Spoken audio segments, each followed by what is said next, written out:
परिचय। अधिकतर परिस्थितियों में हमारे आसपास की चीजों में कुछ न कुछ बदलाव होता है। इनमें से कुछ बदलाव अस्थायी, जिनमें कुछ नए तत्व ना बने, उन्हें भौतिक बदलाव कहते हैं। कुछ अन्य बदलावों में नए तत्व बनते हैं और कुछ अपनी पहचान खो देते हैं। इस तरह के बदलावों में हम मूल वस्तु को वापस नहीं ला सकते, जिसका सीधा और सामान्य मतलब यही है। उन्हें स्थायी बदलाव के तौर पर जाना जाता है। उदाहरणार्थ, कागज के जलने पर कार्बन का बनना। जब कागज जला दिया जाता है तो कार्बन के कण राख बन जाते हैं। इनको दोबारा से कागज नहीं बनाया जा सकता। इस तरह ये स्थायी रासायनिक परिवर्तन है। उद्देश्य। इस पाठ के अंत में आप निम्न करने में सक्षम हो जाएंगे: रासायनिक परिवर्तन को पहचानना, रासायनिक प्रतिक्रिया के समीकरण लिखना, रासायनिक परिवर्तन को वर्गीकृत करना, विभिन्न तरह के रासायनिक प्रतिक्रियाओं के उदाहरणों की सूची बनाना। रासायनिक अभिक्रियाएं।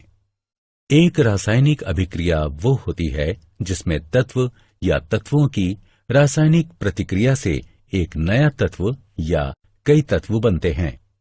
ऐसे पदार्थ जो रासायनिक प्रतिक्रिया में भाग लेते हैं उन्हें अभिक्रिया यानी रिएक्टेंट्स कहा जाता है। जो नए पदार्थ बनाते हैं उन्हें उत्पाद कहा जाता है। लोहा और सल्फर रिएक्टेंट्स हैं और आयरन सल्फाइड उत्पाद है। जब चीनी को गर्म किया जाता है तो वो जल जाती है। चीनी में पानी के अणु कार्बन छोड़ जाते हैं। रासायनिक समीकरण लिखना। रासायनिक अभिक्रिया में रिएक्टेंट्स एक या अधिक एक साथ प्रतिक्रिया करते हैं और एक नया यौगिक बनता है जिसे उत्पाद कहते हैं। उदाहरण, एल्यूमीनियम ऑक्साइड को डाइल्यूट सल्फ्यूरिक एसिड के साथ मिलाएं जो एल्यूमीनियम सल्फेट और पानी के रूप में हो। इस अभिक्रिया को इस प्रकार से लिखा जा सकता है: aluminium oxide dilute sulphuric acid के साथ अभिक्रिया करके एल्यूमीनियम सल्फेट और पानी बनाता है। रासायनिक समीकरण लिखने के लिए निम्नलिखित तरीके अपनाए जाते हैं। अभिकारकों के प्रतीक और सूत्रों को पहले बाईं ओर लिखा जाता है। यदि एक से ज्यादा उत्पाद हों तो उनके बीच योग धन चिन्ह लगाकर उन्हें अलग अलग दर्शाते हैं। एल्यूमीनियम ऑक्साइड और डाइल्यूट सल्फ्यूरिक एसिड को इस तरह लिखते हैं। तीर का सिरा उत्पाद की ओर होता है जो उत्पाद के रूप में अभिक्रिया होने को दर्शाता है। प्रतीक और सूत्र यौगिकों के गठन यानी उत्पाद को तीर के निशान के बाद दाईं ओर लिखते हैं और ये दर्शाता है कि इसका गठन हुआ है। यहाँ पर एक योग धन चिन्ह भी दो यौगिकों के बीच अलग अलग जगहों पर लगाया जाता है। संतुलित रासायनिक समीकरण।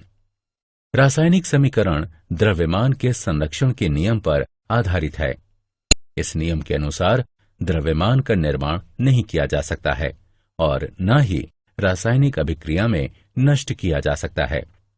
ऐसा सिर्फ तब संभव होता है जब हर परमाणु की कुल संख्या अभिकारक के बराबर हो, साथ ही समीकरण के उत्पादन जितनी हो। जिन समीकरणों में विभिन्न तत्वों के परमाणुओं की संख्या अभिक्रिया से बनने वाले उत्पादन जितनी परमाणुओं की संख्या हो तो उसे संतुलित समीकरण के रूप में जाना जाता है। संतुलित समीकरण। उपरोक्त समीकरण एक असंतुलित समीकरण है। इसमें सल्फर का सिर्फ एक परमाणु है जो अभिक्रिया की ओर है, जबकि उत्पाद की ओर सल्फर के 3 परमाणु हैं। अब यहाँ अभिकारक की ओर 6 हाइड्रोजन के परमाणु हैं और उत्पाद की ओर सिर्फ 2 हाइड्रोजन परमाणु हैं। उपरोक्त समीकरण में H2O अणुओं को 3 से गुणा करते हैं। समीकरण 2 अब बनता है इसमें। अब समीकरण में ऑक्सीजन परमाणु 15 हैं जो अभिकारक और उत्पाद की ओर हैं, इसलिए अंतिम समीकरण संतुलित है। रासायनिक अभिक्रियाओं के प्रकार। तत्वों और यौगिकों के मिश्रण से कई तरह के पदार्थ बनते हैं। लाखों यौगिक तत्वों या यौगिकों की रासायनिक अभिक्रियाओं से बनते हैं। रासायनिक अभिक्रियाओं में तापमान, दबाव, प्रकाश की उपस्थिति आदि के रूप में विभिन्न परिस्थितियों की आवश्यकता होती है। रासायनिक अभिक्रियाएं कई प्रकार की प्रणालियों में घटित होती हैं, जैसे कि मानव शरीर, पौधे, उद्योग, प्रकृति आदि। रासायनिक अभिक्रियाओं के 4 प्रकार होते हैं, जो कि इस प्रकार हैं: संयोजन अभिक्रिया, अपघटन अभिक्रिया, विस्थापन अभिक्रिया, द्विविस्थापन अभिक्रिया। संयोजन अभिक्रिया: कुछ अभिक्रियाओं में नया द्रव्य मूल तत्व में मिलाया जाता है और तत्व द्रव्य में मिल जाता है। इस तरह की अभिक्रिया को संयोजन या संश्लेषण अभिक्रिया कहते हैं। संयोजन अभिक्रियाएं वो होती हैं जिनमें एक तत्व किसी दूसरे के साथ अभिक्रिया करके एक यौगिक बनाता है। ऐसी अभिक्रियाओं को संश्लेषण अभिक्रियाएं भी कहते हैं। उदाहरणार्थ, हाइड्रोजन को ऑक्सीजन से मिलाने पर पानी बनता है। संयोजन अभिक्रियाएं: एक मैग्नीशियम रिबन लें और उस पर लौ की गर्मी दें। इसके जलने से चमकदार सफेद रोशनी निकलती है। मैग्नीशियम रिबन सफेद पाउडर में बदल जाता है। पाउडर में थोड़ा पानी मिलाएं और लाल लिटमस पर एक ड्रॉप रखें। लाल लिटमस नीला हो जाता है। ऐसा संयोजन अभिक्रिया से होता है। ऑक्सीजन हवा में मैग्नीशियम के साथ मिलकर सफेद पाउडर मैग्नीशियम ऑक्साइड MgO बनाती है। मैग्नीशियम ऑक्साइड पानी के साथ मिलकर मैग्नीशियम हाइड्रोक्साइड बनाता है। इसमें लाल लिटमस नीला हो जाता है। अपघटन अभिक्रियाएं: अपघटन अभिक्रियाएं वे होती हैं जिनमें एक यौगिक सरल यौगिकों में टूट जाता है। उदाहरणार्थ, गर्म करने पर कैल्शियम कार्बोनेट से कैल्शियम ऑक्साइड और कार्बन डाइऑक्साइड बनता है। पानी का अपघटन करने पर जब इसे बिजली से गुजारा जाता है तो ये हाइड्रोजन और ऑक्सीजन देता है। अपघटन अभिक्रियाएं: संगमरमर का एक टुकड़ा लें, इसे चिमटे से पकड़ें, कुछ समय के लिए इस पर आग की गर्मी दें, इसे ठंडा होने दें, इसे पानी में डाल दें, फिर इसमें लाल लिटमस डालें। इस तरह लाल लिटमस नीले रंग में बदल जाता है। कैल्शियम कार्बोनेट यानी संगमरमर अपघटित होकर कैल्शियम ऑक्साइड और कार्बन डाइऑक्साइड बन जाता है। कैल्शियम ऑक्साइड के बनने पर पानी के साथ अभिक्रिया होती है जो उपरोक्त हल देता है, जिसमें लाल लिटमस नीले रंग में बदल जाता है। एक टेस्ट ट्यूब में 0.5 ग्राम जिंक कार्बोनेट लें। टेस्ट ट्यूब को एक काग और एक डिलीवरी ट्यूब में फिट करें। लौ से उसमें ऊष्मा दें।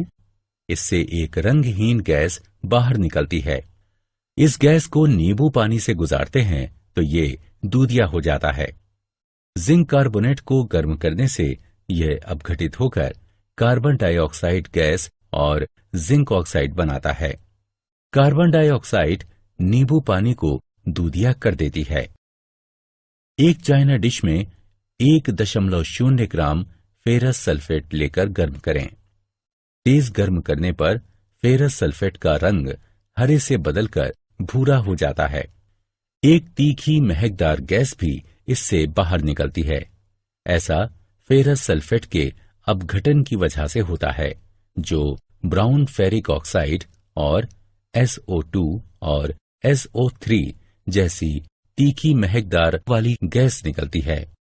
विस्थापन अभिक्रियाएं: एक विस्थापन अभिक्रिया वो अभिक्रिया होती है जिसमें एक परमाणु या परमाणुओं का एक समूह एक अणु में मौजूद एक और परमाणु द्वारा विस्थापित होता है। उदाहरणार्थ, आयरन को जब कॉपर सल्फेट के विलयन के साथ मिलाया जाता है तो इससे कॉपर धातु बनती है। टेस्ट ट्यूब के 10 मिलीलीटर पानी में 0.5 ग्राम सिल्वर नाइट्रेट मिलाते हैं। टेस्ट ट्यूब में एक साफ कॉपर का तार जोड़ते हैं। इसे कुछ देर तक छोड़ देते हैं। सिल्वर की चमकीले क्रिस्टल तांबे के तार पर दिखाई देते हैं। इससे विलयन का रंग नीला सा हो जाता है, जो कॉपर नाइट्रेट के रूप में होता है। इस अभिक्रिया में लौह धातु को कॉपर के साथ मिलाने पर कॉपर सल्फेट का विलयन विस्थापित होता है। एक टेस्ट ट्यूब में कॉपर सल्फेट विलयन लेते हैं। कॉपर सल्फेट विलयन में लोहे की कील डालते हैं और इसे कुछ समय के लिए छोड़ देते हैं। कुछ समय के बाद विलयन का नीला रंग फेड्स और लाल रंग की कॉपर धातु कॉपर सल्फेट से विस्थापित हो जाती है। विस्थापन अभिक्रिया जो होती है। विस्थापन अभिक्रियाओं के कुछ अन्य उदाहरण हैं। द्विविस्थापन अभिक्रियाएं। द्विविस्थापन अभिक्रियाएं वे होती हैं जिनमें दो यौगिक आयनों को बदलकर दो नए यौगिक बनाते हैं। इन अभिक्रियाओं को पार्टनर एक्सचेंज अभिक्रिया के नाम से भी जानते हैं। ये अभिक्रियाएं आयनिक यौगिकों में होती हैं। उदाहरणार्थ कॉपर सल्फेट और हाइड्रोजन की अभिक्रिया में सल्फाइड, कॉपर सल्फाइड और सल्फ्यूरिक एसिड बनते हैं। इस प्रकार कॉपर का पार्टनर बदलकर हाइड्रोजन सल्फाइड में हाइड्रोजन के पार्टनर के रूप में होता है। बेरियम क्लोराइड और सल्फ्यूरिक एसिड की अभिक्रिया से बेरियम सल्फेट बनता है जो द्विविस्थापन अभिक्रिया है। निराकरण अभिक्रियाएं भी द्विविस्थापन अभिक्रियाएं होती हैं। रेडॉक्स अभिक्रियाएं। रेडॉक्स अभिक्रियाएं वे होती हैं जिसमें ऑक्सीकरण और इसकी कमी से एक ही समय में होती हैं। इन अभिक्रियाओं में एक पदार्थ में कमी होती है जबकि अन्य ऑक्सीडाइज्ड होता है। क्रियाकलाप। एक चाइना डिश लें और उसमें थोड़ा सा कॉपर पाउडर लेकर उसे गर्म करें। कॉपर पाउडर का क्या होता है? कॉपर पाउडर की सतह का रंग बदलकर काला हो जाता है। ऐसा ऑक्सीजन के कॉपर के साथ मिलने से होता है जो कॉपर ऑक्साइड के रूप में बनती है। यदि हाइड्रोजन गैस इस गर्म सामग्री CuO से गुजारते हैं तो सतह पर ब्लैक कोटिंग बदलकर भूरी हो जाती है और फिर से ऐसा होने पर कॉपर प्राप्त होता है। क्यूपरिक ऑक्साइड यानी CuO बदलकर कॉपर बन जाता है। इस प्रकार क्यूपरिक ऑक्साइड से ऑक्सीजन निकल जाती है। ऑक्सीजन के हटने के बाद से इसकी कमी हो जाती है जिससे क्यूपरिक ऑक्साइड कॉपर के रूप में होता है। क्यूपरिक ऑक्साइड से इस ऑक्सीजन को हाइड्रोजन हटाता है, इसलिए हाइड्रोजन कम करने वाला कारक है। इस प्रकार ऑक्सीकरण और कमी एक साथ होते हैं। उदाहरणार्थ सोडियम को जब ऑक्सीडाइज्ड किया जाता है तो ये बदलकर Na+ हो जाता है। ऑक्सीकरण को ऑक्सीजन या हाइड्रोजन या इलेक्ट्रॉनों की एक पदार्थ से नुकसान या कमी के लाभ के रूप में परिभाषित किया जाता है। कमी या हाइड्रोजन या एक पदार्थ से इलेक्ट्रॉनों का लाभ ऑक्सीजन की कमी के लाभ के रूप में परिभाषित किया जाता है। जिंक ऑक्सीडाइज्ड होकर Zn2+ हो जाता है जब जिंक की एक छड़ को कॉपर सल्फेट के विलयन में डुबोया जाता है।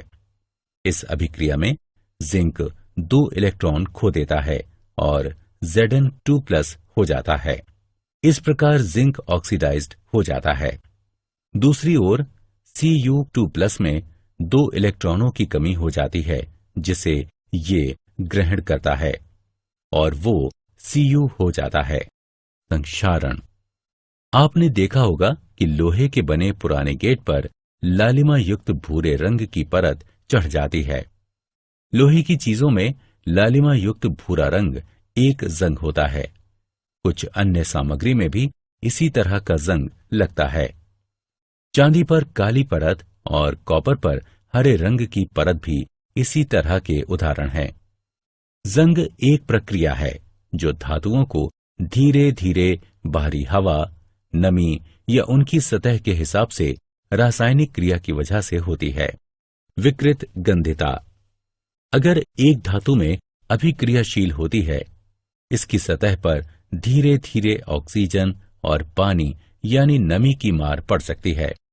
धातु हवा में मौजूद ऑक्सीजन और पानी के वाष्प के साथ अभिक्रिया करके यौगिक बनाता है। इन यौगिकों के बनने से धातु की सतह पर असर होता है इससे धातु की सतह कमजोर हो जाती है। धातु की सतह पर यौगिकों के बनने से धीरे धीरे उसकी सतह और कमजोर हो जाती है और फिर हवा और पानी की वजह से इसे नुकसान होता है। यह प्रक्रिया आगे भी चलती रहती है।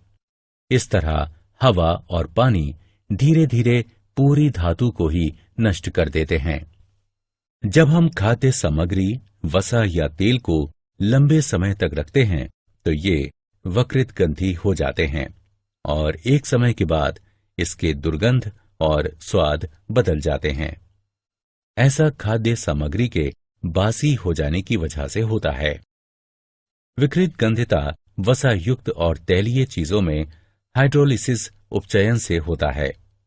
एंटीऑक्सीडेंट्स को खाद्य सामग्री में अक्सर मिलाया जाता है जिससे विकृत गंधिता का विकास उसमें ना हो सके।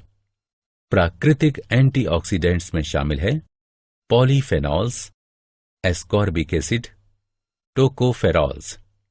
सिंथेटिक एंटीऑक्सीडेंट्स हैं बटिलेटेड हाइड्रोक्सी एनिसोल और बटिलेटेड हाइड्रोक्सी टोल्यूनी। विकृत गंधिता को कुछ हद तक रोका जा सकता है। खाद्य सामग्री को रेफ्रिजरेटर में रखकर, खाद्य सामग्री को सूर्य की रोशनी से बचाकर और एयरटाइट कंटेनर में, खाद्य सामग्री के पैकिंग में नाइट्रोजन भरकर। नाइट्रोजन गैस खाद्य सामग्री को ऑक्सीकरण से बचाती है और इस तरह उसमें दुर्गंध नहीं आती। क्या आप जानते हैं स्लैग्ड चूने का उत्पादन CaOS जमा H2OL गिव्स CaOH2aq की अभिक्रिया से होता है, जिसका प्रयोग दीवारों की पुताई में किया जाता है। कैल्शियम हाइड्रोक्साइड धीरे धीरे हवा से अभिक्रिया करके कैल्शियम कार्बोनेट की दीवार पर एक पतली परत बना देता है। कैल्शियम कार्बोनेट इसके बनने के 2-3 दिन बाद दीवार की सफेदी में बेहतर चमक ला देता है। दिलचस्प यह है कि संगमरमर का रासायनिक सूत्र भी CaCO3 है। सारांश। आइए हमने जो कुछ सीखा है उसे संक्षेप में दोहराएं। रासायनिक अभिक्रियाएं स्थायी बदलाव करती हैं। प्रत्येक रासायनिक अभिक्रिया एक संतुलित रासायनिक समीकरण द्वारा दर्शाई जा सकती है। विभिन्न प्रकार की रासायनिक अभिक्रियाओं की चर्चा करें। संयोजन अभिक्रियाएं, अपघटन अभिक्रियाएं, विस्थापन अभिक्रियाएं, द्विविस्थापन अभिक्रियाएं और रेडॉक्स अभिक्रियाएं।